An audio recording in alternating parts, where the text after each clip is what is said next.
the secret on Camden County is out. We can't do a thing about it. The toothpaste is out of the tube. It's not going back in. Yeah. It breaks my heart when we, when I see scalded earth and the trees gone, and we could debate that for a long time. But the thing is, as this is changing, I think it's really critical that we hold on to who we are. But one of the problems, because this community kind of evolved with people coming from all different places, on top of the about 9,000 people who were already here when the base came. What's up, Camden County? You are catching episode 108 of the Getting in Your Business podcast. I'm your host, Alison Shores from the Camden County Chamber of Commerce. This Getting in Your Business podcast is made possible by our chairman circle sponsors, Georgia Power Company, Georgia's Own Credit Union, Lockheed, Comcast, Sparklight, Plug Power, St. Mary's DDA, TDS Telecom, and Ameris Bank. Thank you to all of our sponsors. All right, guys, today in the studio, I've got a little fun for us. I have got Miss Rachel Baldwin, and if you don't know her, she has been around Camden County to see all the changes, all the things, and she's also been involved with a lot of organizations, some nonprofits, and kind of just a wide gamut of things, not to mention you're a retired educator. The list could go on and on and on, but I feel like in Camden County, we have a lot of people new coming in. We also have, with our military base, it's very transient here. And with everything I see online, people complaining or not knowing stuff. And, I feel like our community as a whole maybe needs a recap of what makes us special and why we're here. And people do want to come here. So you can say all the things you want. There's nothing to do. It's hot. It's this. There's so much to do here. And I think part of appreciating where we are now is kind of going back and talking about where we've been and how we got here and the special people that made that happen. So I thought, let me bring Miss Rachel in here to talk about some of this history and some of these things, because you've been a part of a lot of them.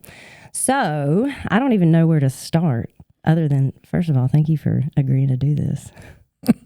Well, thank you. I hope it's got to be a good outcome. I am a little nervous about that. And, I'm usually always outspoken, but this is a little bit intimidating. I feel like I'm in a Moon Martian outfit with my headphones and my glasses and my iPad and everything here, but we're going to try to tackle this. By the end of it, you're gonna want to be your own podcast, or you just wait. Okay, we'll see.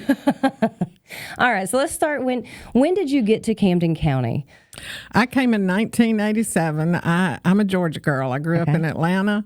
I left Atlanta at 17 to go to the fine institution of Abraham Baldwin Agricultural College.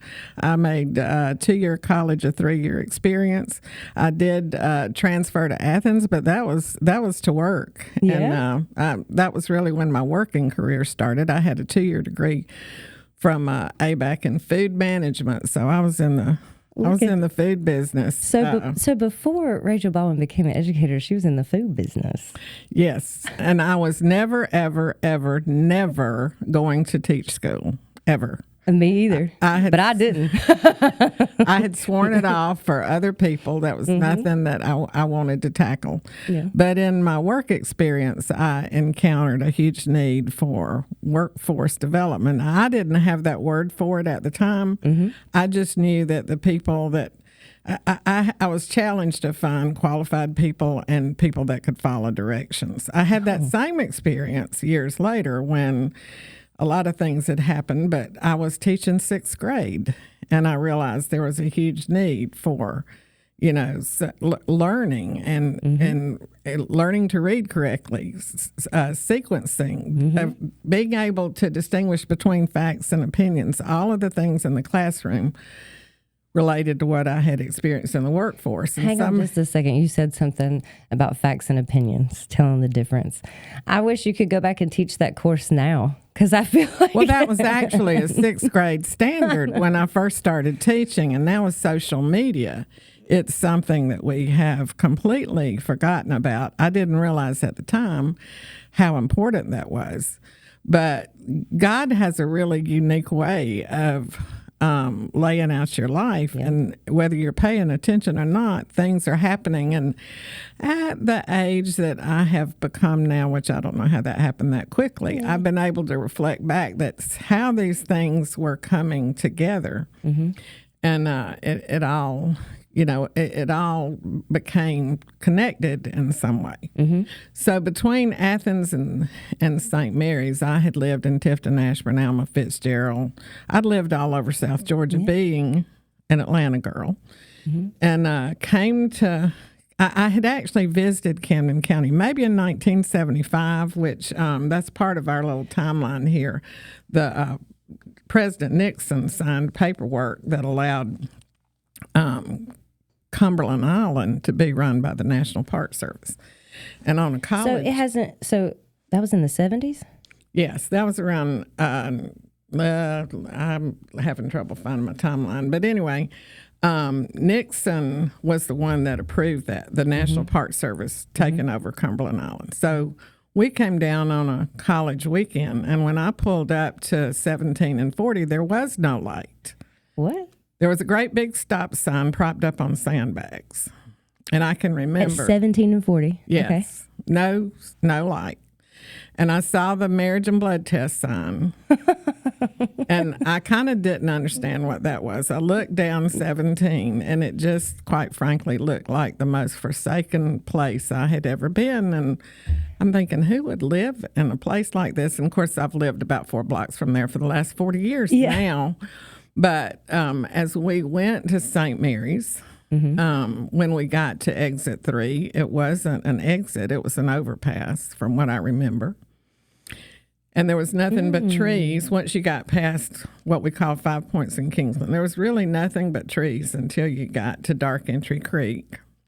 Wow. And then they had the new high school, which had opened as a result of segregation, because we had formerly had the white high school in Woodbine, and the black high school was the Ralph Bunche School. Those two had come together around 1970, 71, at where the St. Mary's Middle School is now, on that campus. It was on the front part of that campus. And so that new school was there.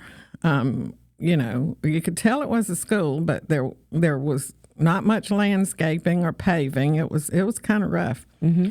We got down to St. Mary's, and where the pavilion is, there was a little, a little trailer shed where you got your ticket to get onto the Cumberland and sail out. And my whole city girl came out when we got to the dock at Cumberland, and there was a porta potty there, and they said, that's the only bathroom.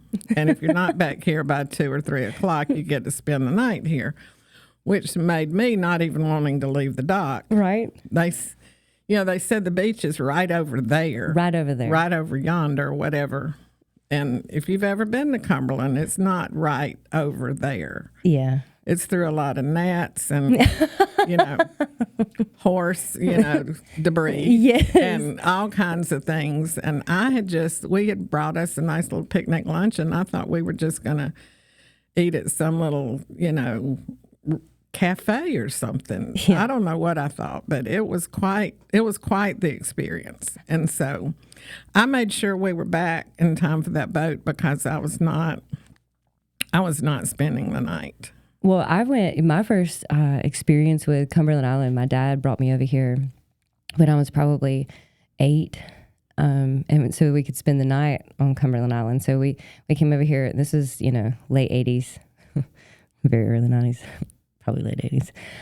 But yeah, it brought me over, and such a different experience than now. But I was so confused. I didn't know where we were going. I didn't understand these biting gnats. I didn't understand, how did these horses get over here? There were just so many questions. But I was so nervous, that the ferry wasn't going to come back and get us, the next day. Exactly. So I can relate. I wanted to get back to civilization. The irony of that trip was Fred Boyles he was in the group of 4 that we went with. He later became the superintendent of the National Park Service at Cumberland Island. And so, one of the most beautiful experiences I've seen in Camden County was when we hosted the Georgia Leadership Group out on Cumberland several years ago. And, we just can't appreciate the beauty that's around us. And the history. Right. So much history. We have all of these things, and when you look at our social media, it doesn't bring out those qualities that are here. The secret on Camden County is out. We can't do a thing about it. The toothpaste is out of the tube. It's not going back in. Yeah. It breaks my heart when we, when I see scalded earth and the trees gone, and we could debate that for a long time. But the thing is, as this is changing, I think it's really critical that we hold on to who we are. But one of the problems, because this community kind of evolved with people coming from all different places, on top of the about 9,000 people who were already here when the base came.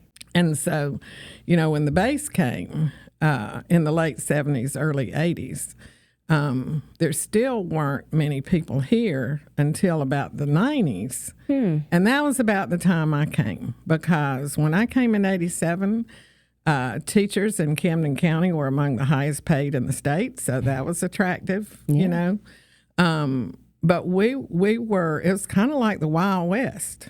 You had businesses come to town with all these plans and all these things they were going to do, and a lot of times, they left. They struggled. They had a hard time. So back in the 80s and 90s, was it a lot of small business? Was there not a lot of businesses here? What was the climate there? Since I was on the education side by then, I was kind of watching from a distance, but it seemed like there were a lot of small businesses. There were developments that came in that were going to happen and then maybe didn't happen or didn't happen to the full extent. There was a lot of things going on. You were always meeting new people. And of course, with the Navy, you had people coming in and out. You'd make friends with some, we had several teachers that would come in and then their husbands would get transferred, and, you'd have to say bye and all that kind of stuff. And not to mention, they're all coming from different parts of the place, just of the country. And I feel like this is a special place. And if you're not from the South or don't know a whole lot about it, it's different. And so, and I think it's different in a good way. There are experiences just being raised Southern that I wouldn't get anywhere else, and I wouldn't trade it. But I feel like, you bring it from all over, and you've got all these different opinions and lifestyles and all the things. So I can imagine that was a fun time. It was fun. It was interesting. And it was, I was excited when I moved here because we had a Walmart. Of course, I was used to growing up in Atlanta, but it had been several, it had been almost 20 years since I'd lived in Atlanta, and I had lived all over rural Georgia. I was about to say, if you had been in Alma and Fitzgerald and, so. But it was exciting, that we had a Walmart. I think, we had a Piggly Wiggly, and that was where, what is it, Bell's is now. Yeah. And that's where Piggly Wiggly. That was where Piggly Wiggly. We had a couple of independent grocers, and there was the history of Roland's Grocery down in St. Mary's. There was an IGA where we talk about where the old bowling center was, but there was a Winn-Dixie in Kingsland across from where the Methodist Church is now. And of course, that building is now the sanctuary for Kingsland Baptist and the gathering place for Kingsland Methodist. I was a member of Kingsland Baptist, but what I couldn't understand is the loading dock and where they put all the old meat wrappers and everything. That was right as she walked out of the door of the Baptist church. Yeah. And I asked a longtime resident, I said, why did y'all allow that to happen? And she said, we were just so glad to get a Winn-Dixie. We just, And I'm making that point because there's a lot you can complain about. Yeah. But if all we're going to do is complain about our community and the things we don't like about it, the new people are going to pick up that same attitude. These new folks coming in are going to form that same attitude. If it's so bad, then we need to work on getting it fixed. And people ask me, well, how do you know all this stuff that's going on? Well, I started early. I believe in reading the local newspaper. I know. Yeah. I You've been doing it since as long as I've known you. I push it on a lot of people. And I read the obituaries. I mean, end to end. Because you find out about people and where they've been and who they are. I know that's weird to people. Nah. But reading the local, there's nothing in it. There's nothing in it until you read it and you start making the connections. The first, 10 or 12 times you read it, there probably isn't going to be. And until you those networking connections start clicking. Mm-hmm. But there's so much in that local newspaper. And, of course, we're in a digital age, and newspapers are foreign to so many people. My generation, we're the last analog and the first digital generation. So we're kind of standing on that chasm.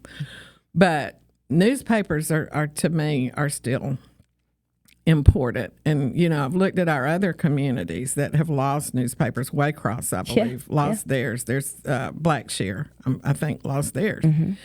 And I think a newspaper is one thing that keeps, that keeps things connected. But, also being able, just paying attention.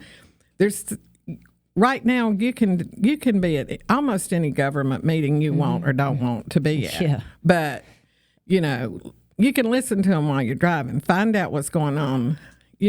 So many people are so busy getting a kid to ball practice and dance or soccer or whatever it is and getting the meal on the table and the bills paid. I get it. It's hard to pay attention to everything going on. But I've also seen people that have made a real talent out of that, whether there's one thing, and a lot of times it involves their kid, whether it's the soccer field or it's the swim team or whatever. But to focus, on something that brings positivity to our community and isn't just all the time, doom scrolling on social media and just talking about what a horrible place this is. Because this... it's like we're watching what happened with the World Cup this week, and people realize that this is a great place to live in America. You are exactly right. That is exactly what's happening because, the people that, especially recently in the last year, have moved here, they are having the time of their life. They feel like they have just won the lottery, and this is a little slice of heaven. And I'm like, and the base captain used to say that, but it is a slice of heaven, and I don't know why people just want to sit on their phones and complain about all this stuff. Get out here and do something and actually experience our community, because there are so many talented people that are bringing things to the table, and so many different groups and people that are trying to help you find your people. And get us connected. I see people all the time that are like, oh, I want to be involved in my community. I'm like, okay, so what does that mean to you? And because you have to start there, because some people being involved means they're 7 days a week, they want to be doing something out in their community. To some people, that just means that they want to maybe volunteer once a month and do something. It just, there's so many different levels of involvement, but I tell people all the time, like, it doesn't take a lot to get involved in one thing or just to educate yourself on something before you go and have all these opinions about it. Right. And another thing that I get so disheartened on is that, like, there's a traffic study, and I know I'm not supposed to call it that. It's called something else, but James has me calling it a traffic study. What is it called? Transportation study? Transportation study. Or plan or whatever it is. But, they're holding, they held a town hall. And, they would have answered any of your questions. And not very many people showed up. I went to one of them, and I think there were more staff than there were citizens. For years in the school system, we would outreach, with a parent-teacher organization, and there were times when there were more teachers there than parents. It is difficult to create time, but when people say there's nothing to do with Camden County, I just want to pluck my eyelashes out, because there's nothing to do in Camden County because you're not doing anything. Yeah. But if all you're doing is looking for entertainment, number one, it's probably going to cost you some money. But the other thing is, it's biblical. you have to give to receive, and I think you get more when you give than if you just wait around for it to happen. And there's so many places where people could get involved. And I want to kind of take this segue. I told you I was going to bring an artifact. Yes, you did bring an artifact. And so this is my dad's hard hat. Now, my dad, I'm not pushing Georgia Power, but I was a Georgia Power brat. He worked in the engineering division at the 270 Peachtree building in downtown Atlanta. I was always proud of that. I grew up with all of this Georgia Power paraphernalia sitting on his dresser or wherever. And if you look at this seal, it's Georgia Power, a citizen wherever we serve. And that was a phrase developed by the first president of Georgia Power back, I believe, in 1927, Mr. Arkwright. And that is a slogan that still exists with Georgia Power today. And if you go read about Georgia Power's corporate presence, my dad had the tie tack, the pocket protector, he's an engineer, the mechanical pencils. They all we had pot holders, we had ashtrays, we had everything that said a citizen wherever we serve. Yeah. And that became embedded in me in wherever you were. And I watched my dad. Now, my mom was more of an introvert. She kind of kept things running. But Daddy was always, he was our Girl Scout leader. I mean, he had us marching up hiking up Kennesaw Mountain and all this other kind of stuff, But he would be at the church building bookshelves, or he would make nursery furniture. He was a woodworker on the side, and so woodworking was a big deal for him. But it was always things that really leaned more toward the community. And everybody has talent. Everybody has an ability. Thank you. Yes, they have, and people right now with my generation, we need young people to show us how to use technology. And the connection that can make, because they're, the historic side of what's gone on in Camden County. Most people don't know that we were one of the first 8 counties in Georgia that was ever founded in 1777. Really? And, we have a big history. So we're like one of Georgia's original counties. We are one of Georgia's original counties. We're in the 1st congressional district, okay? Yep. That's 14 counties down here on the southeast. And it's not just about Camden County. We're in a symbiotic relationship with those who are around us. Glenn, Charlton, Wayne. We know this last time, Brantley County. Imagine if that had happened to us. Yeah. We would have needed the aid of those surrounding counties. There's an educational awareness that I think people need to make about what is going on besides what happens past my driveway. Agreed. Or outside of my laptop or my iPad. Well, and it also goes back to what you're saying with Georgia Power and a citizen wherever you serve. It goes back to like bloom where you're planted. And I feel like I tell the military tour every single Wednesday, and I know Dan Udy does too, is, while you're here, for as long as that is, 2 years, 20 years, if you go and come back, whatever it is, be here and be present and get involved with something in the community. Whatever you like to do. It doesn't have to be something that but if you're good at something, or you love to do something, or, whatever, bring that to the table. Like you were saying, there are so many talented people, and, they're not just talented.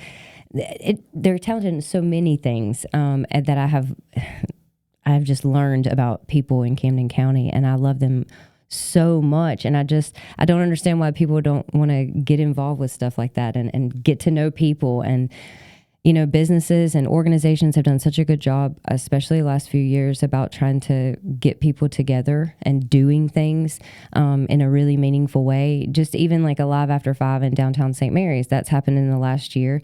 And I have seen so many people actually like coming together and enjoying being together and having fun, and people finding their people. And I think that is so cool. And I wish people would take advantage of that more often than they do.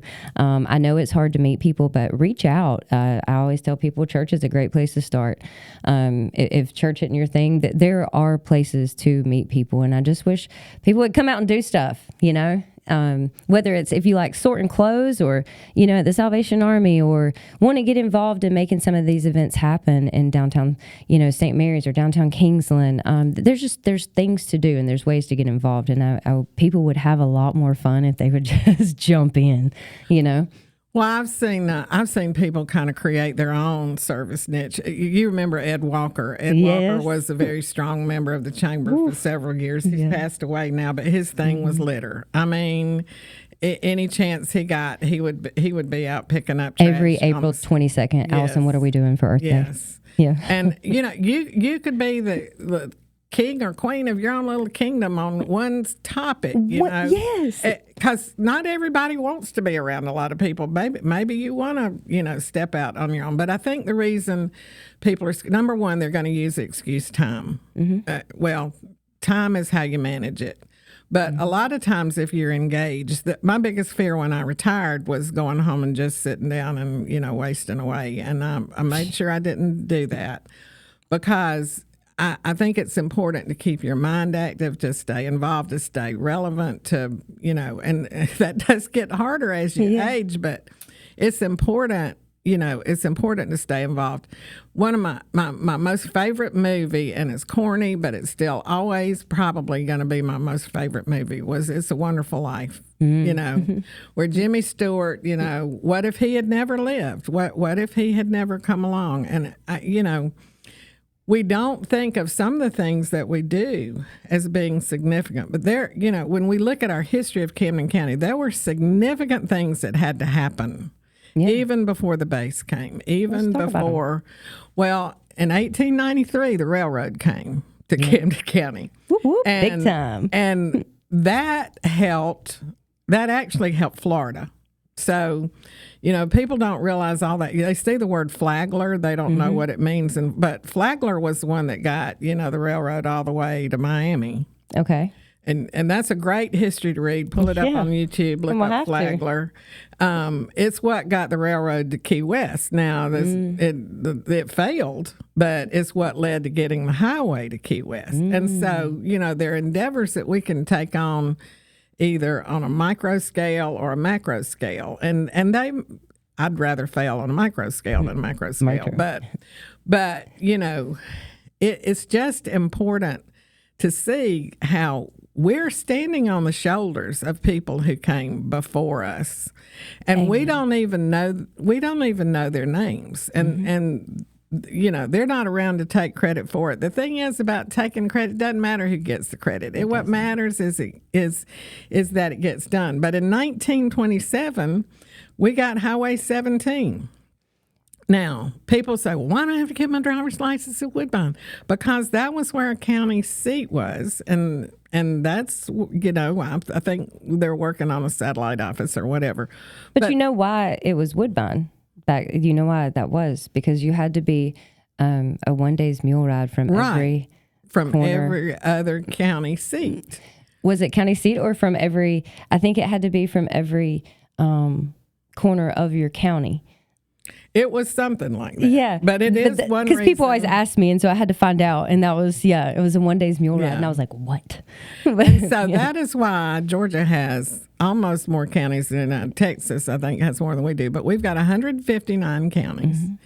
And this connectivity had to start, just like now our digital connectivity is going on. That physical connectivity of our roads and waterways and all that, it had to happen. And the other thing is our educational connectivity, because we didn't even have a countywide school system until, I don't think, well into the 20s or 30s. Well, no, it was probably integration that brought the countywide school system, or just before integration, because you had pocket schools, 1- and 2-room schoolhouses around Camden County. Mm-hmm. We had the benefit of the Rosenwald schools, but that was the gentleman that gave out money to build schools for black children. We still have a Rosenwald school over in Kinlaw. I think there were 4 that were original to Camden County, but I think the one at Kinlaw is the only one left. Yeah. But, as our education system grew, it started connecting more people. I mean, the Camden County High School was in Woodbine until 1970 or 71. And so kids from St. Mary's were riding a bus. You know, we talk about our North End kids now riding the bus. You know, it was going the other way. But as our school system grew, you know, it started connecting the county in a greater way. And of course, you know, we've got one high school. Okay.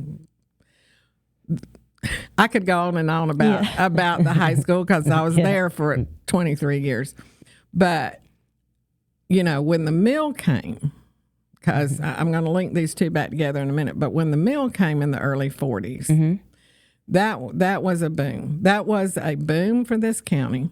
That was basically paying the highest manufacturing wage east of 75 and south of 16. And so at one time, Gilman Paper was the biggest pulp and paper producer, whatever, in the world. Why did it shut down? That's probably not where you're going with this. That's a whole story for another day. But let me talk about the good and the unintended consequences of Gilman. When I taught middle school, I taught sixth grade for 4 years, and I wound up on Fluke. We introduced a career exploratory program at Camden Middle. I went to a conference and they had a grant. And so you got excited. I got excited, yeah. And so for 4 years, I had 6th, 7th, and 8th graders for just 6 weeks at a time. Okay. I had 6 classes a day, 6 kids. And, 6 classes a day, 6 times a year. So I was seeing a lot of kids, you know. And the 6th grade curriculum was self-awareness, you know, finding out who you are and your personality. 7th grade was career research. 8th grade was developing a high school plan. There was a cultural thing here where I'm just going to go to work at the mill. I called it the Uncle Bubba rule.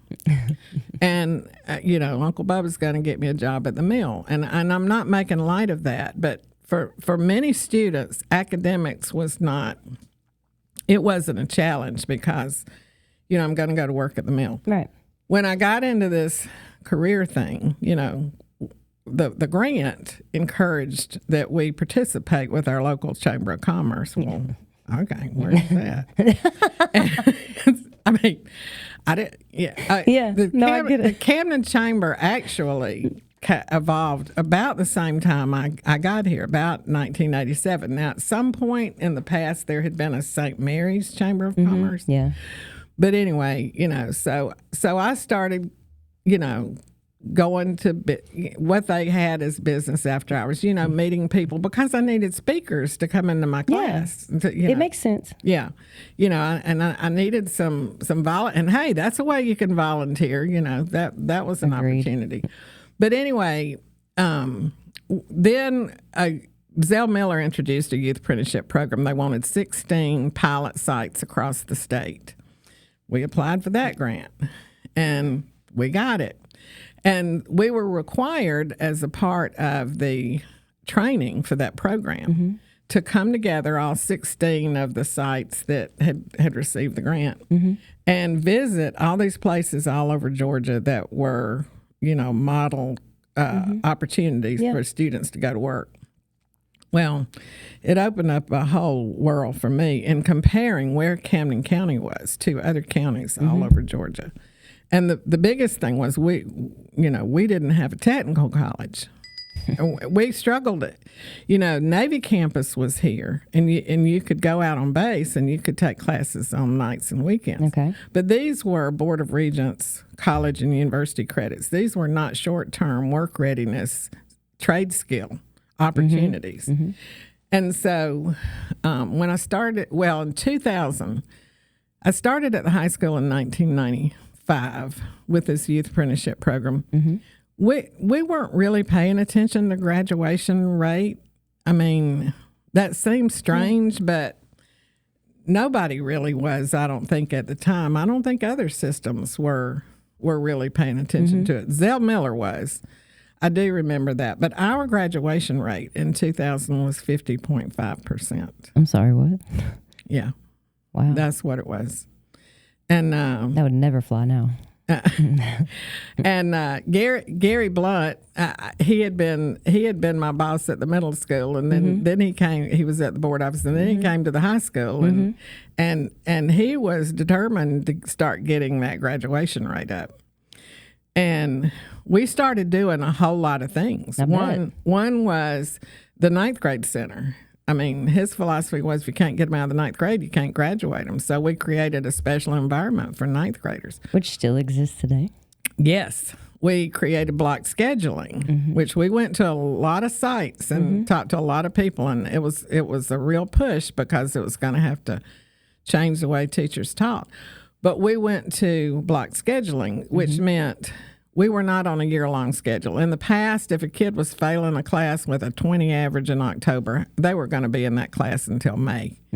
Block scheduling was going to change that. Yeah. They were going to be on a semester system, and instead of being a 50-minute class, it was going to 90 to 100-minute class to finish it between August and December, and then from second semester, January to May. And people wonder, well, when I went to school, I didn't start school till after Labor Day. Well, we need to match that college schedule. Well, I'm glad you addressed that because I've probably had that conversation 12 times in the last 2 weeks about school stuff. I have it all the time.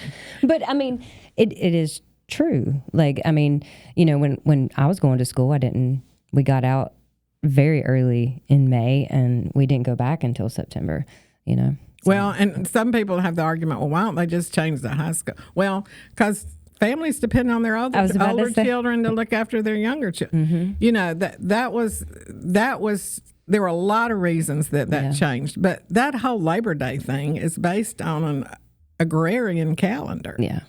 You know, change happens, and we don't handle change well. But that Labor Day change happened 40 years ago, at least, in many places. But, you know, as we got caught up with that. But these changes that we were implementing, plus we were strengthening our career technical program, which people who live here and pay school taxes have no clue how rich I'm talking about rich in teaching and opportunities and all this kind of stuff that our career technical programs offer at 100%. The high school. Oh, it is. I invite everybody to look into it because it is very cool. I have gotten such a up close and personal view of it, and just the different.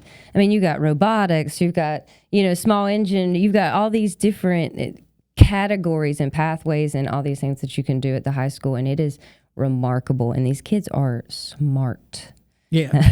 Well, there's always that one, but they've got skills that.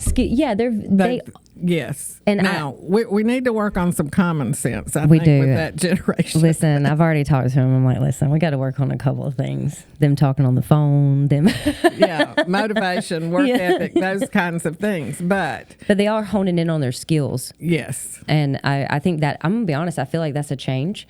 Because when I came through, I had no idea, still to this day, do not know what I want to be when I grow up. And I wish I had something that could have helped me hone in on my skills when I was younger, so that I could have known, where I needed to go. But I think since I have left school, over the years, I know this school system is the one I have the most interaction with to know what's happening. But I will say that honing in on their skills helps you go ahead and kind of get your path cleared so you can figure out what you want to do. Because I was all over the place. I was going to be a doctor, an accountant, you name it. I was my daddy was done. But I feel like at our high school there's so many I don't even know, I guess, ways that you can take advantage of some really good programs. You can get into dual enrollment, you can get into youth apprenticeship, there's just so many ways that we've tried to, I guess you guys, I can't say we because I'm not part of that, especially building it, but y'all have created different ways for no matter what kind of learner you are, or no matter what, there's a place for you in our school system, and I think that's really cool. whether you work well with your hands or you're, book smart or whatever it is, helping you find what you're going to do. Well, we started leaning towards a STEM or a STEAM. We had we were growing a strong fine arts program, performing arts program. But, you have to wear in a pair of shoes. You try on different shoes, We have this ninth grade thing where, they pick their classes in the ninth grade. How do you know what you're going to do in the ninth grade? Well, you don't. You don't. But you have 32. You have 32 slots to fill. It's kind of like an egg carton. 16 of them are academics: 4 math, 4 science, 4 English, 4 social studies. Okay. And then after that 16, you fill that up with, with pathway electives. You're required to get 3 in a pathway. And I saw where one young man had completed, 5 or 6 pathways. And if you do it, you could do that. But it's like trying on a pair of shoes. Does this fit? And there's so many occupations. I never would have believed that my path in the food business led me to education, really without skipping a beat. I mean, I had that associate's degree, and I could I just had to surrender and say, okay, God, I'm going to go get this education degree, and I'm going to get it in middle school. I really wanted to get it in adult ed because at the time, I thought I wanted to do workforce development, but nobody was offering that at the time. They said, I was wondering, how did you not get into that? Well, the general public reads at a 7th or 8th grade level. So get something in middle school, and you can probably do some graduates. And I'm thinking, graduate, I just got to get the 4-year degree.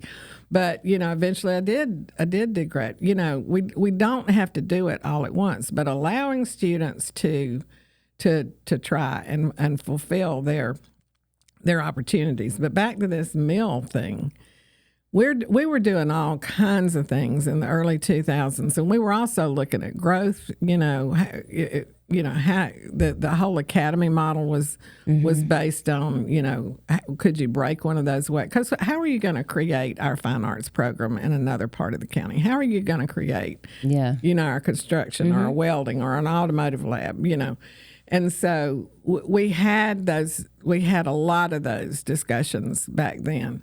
But in 2002, when the mill closed, that was a sad day in Camden County. It changed everything. A lot of people, a lot of the military people didn't understand it well, got rid of that stinky old mill, whatever, know. But that's not a slam to anybody. That was just not understanding the different roles and how so many families had evolved. But we started seeing that graduation rate go up because the mill was not the fallback.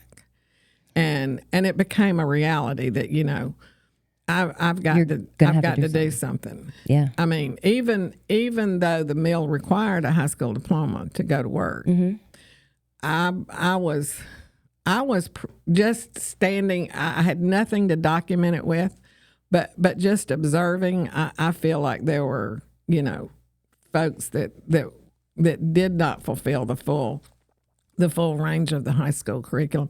And at the time, honestly, you only needed 2 maths to graduate. Math 1 and Math 2. You didn't even have to take algebra. Yeah. Well. And this was back in the 90s. Yeah. But as we ramped up our curriculum and did so many other things, and there were so many moving parts all at the same time that, that coming together, and I think our school system really stepped up to accommodate that. In fact, the Atlantic Monthly, which is a big, that's a national magazine, they came down here and did 3 stories on us. James Fallows, and he's a part of the, it's not coming to me right now, but it was a series that he was doing on, communities that lose, lose something. We had lost the mill. And so that was kind of the attraction for him coming to looking at our high school. One of the things that was said in that article was we were training students to go into the workforce. We didn't have any place to send them. because we didn't really have industry. Our industry was the military, and not everybody could go to work there. But as I watched all that evolve, and of course the other night at the Gavel to Gavel, and all of these folks are stepping up to getting an award, and I was honored, and there were other honorees, with the 40 over 40, and there were 3 or 4 of them that had been my students, years ago. But I was listening to the names, and I thought, okay, Rachel, you're getting really geriatric, because you are not. You don't know some of these people, but you've stayed so involved. Well, what it made me realize is that so many things that I wanted this community to have come. We went through 23 years of advocating to get that technical college. I was about to say, because when I came here, y'all were getting the technical college. Here I am. I just become, just started working in the chamber, and, we were about to, and I did not realize how big of a deal it was until you sat me down and said, this is how long we've been waiting for this. Yes. This is why it's important. This is why, but that was a long time coming. And, there's so many things like that people don't realize. I mean, there was a whole, when Thicol exploded, that was a whole thing here. A game changer. It brought Head Start. And it also, it made us, rely on the other counties around us to help. Yes. And, it's times like that I think, man, I wish we could come together like that, without a dire emergency. Well, in our struggle to get the technical college, we had to do it twice, because we got the College of Coastal Georgia to put a satellite campus out behind the high school. And it had 8 technical programs in the blueprints. But the president at the time of the College of Coastal Georgia was very focused on the technical programs, but there were people that up in Brunswick that, they wanted to grow into being a 4-year college. Yeah. And so those two things collided, and we kind of got lost in the shuffle. And so we didn't get the technical programs in that original building with the College of Coastal Georgia. And, it was a whole lot of things that had to go on. The donation of land from the Gross family, the work that the chamber did to advocate for that. And, there were a lot of people that went in on that to make that happen. But, for a long time, if people saw me coming, they'd find a hole to die, because I was pretty rabid about we had to get that in there. And now Coastal Pines, I talk to people every day. Oh, don't get me started. That do not know Coastal Pines is on May Creek Drive behind Cracker Barrel. Go online, get an appointment with them, sit down and talk to them on what program you want to get into. Because there's so many. Yes. And it's such a good looking campus, and that they're wanting to expand some stuff. It's just, we've got some really great things here in Camden County, and I wish people would, stop complaining long enough to look around and have some fun here and get to know people and get involved with stuff you like to do, Right. It doesn't have to be outside in this heat. It can be, it can be something inside. It can be something so simple, and you have no idea the big difference it can make and what it can grow into. And that's what I am always encouraging people. Rachel Baldwin, I could keep you here. I've got 7 more questions I want to ask you, but I know people are probably like, all right, what are y'all doing? But I do want to bring you back in here at some point, because I want to talk about this stuff and talk about some of the changes you've seen. You've given me a lot of information today. Well, there's Camden County geographically is one of the largest counties in Georgia, and it does have a lot of information and a lot of great people here with so much talent that we don't see it all. But I encourage people, when you're talking to new people moving in, you don't have to focus on the bad stuff. Look at all the good things we have, because we have to build on the good things. We do. And I just think it's real important that we make sure we've got our focus in the right direction. And, read the newspaper, go vote.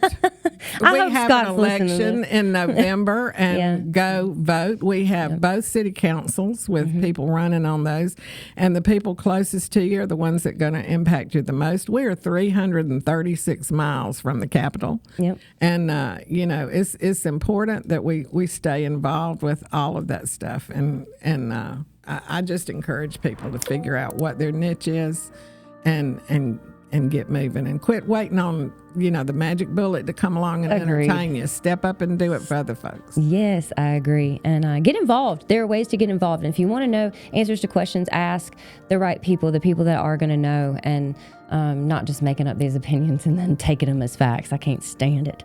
But I'm looking forward to having you back on here. We're going to get some more questions. We're going to get some more history out of you. We'll see how this one goes. All right. Well, thank you so much for having me. Yes, thank you for being here. All right, guys, you have caught episode 108 of the Get in Your Business podcast. Please like, share, and subscribe. And love where you live.